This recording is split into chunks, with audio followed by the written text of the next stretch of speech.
কে জানে বাবা কি গড়বড় হয়ে গেল।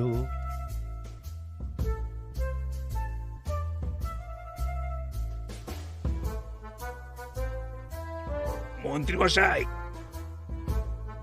বকেয়া পাওনা নিতে এলাম।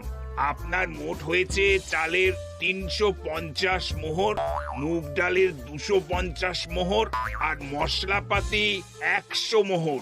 হ্যাঁ, বলো কি?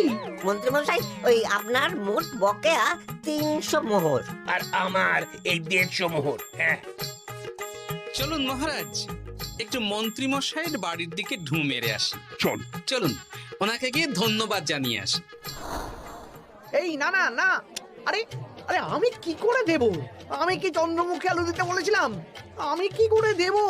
না না, ও আপনাকে দিতেই হবে। হ্যাঁ, কি বলছো মন্ত্রী? তুমি এত ভালো কাজ করেছো, এত বড় মুখ করে সকালে বললে যে সবই জনগণের সেবার জন্য। আরে আমি কিভাবে জানবো যে এত খরচ হয়ে যাবে? কেন মন্ত্রী মশাই, আপনি তো গ্রামবাসীদের থেকে অর্থ নিয়েছেন, মাথা পিছু 1 আনা করে। হ্যাঁ, মানে এসব তো কথা ছিল না।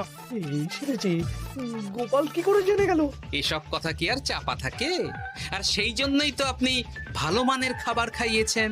সত্যি তো, যে মানের খাবার খাওয়ানো হয়েছে তা কৃষ্ণনগর কেন, আশেপাশের কয়েকটা নগরের লোকও এই জিনিস চোখে দেখেনি, আর তাই তুমি অর্থ আদায় করেছো।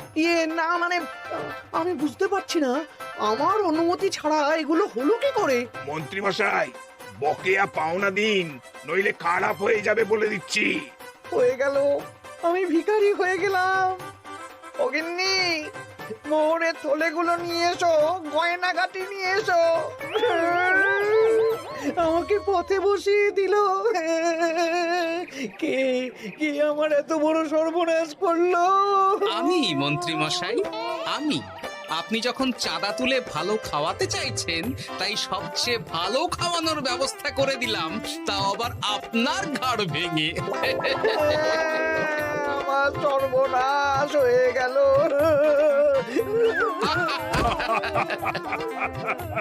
জয় মহাদেবের জয়।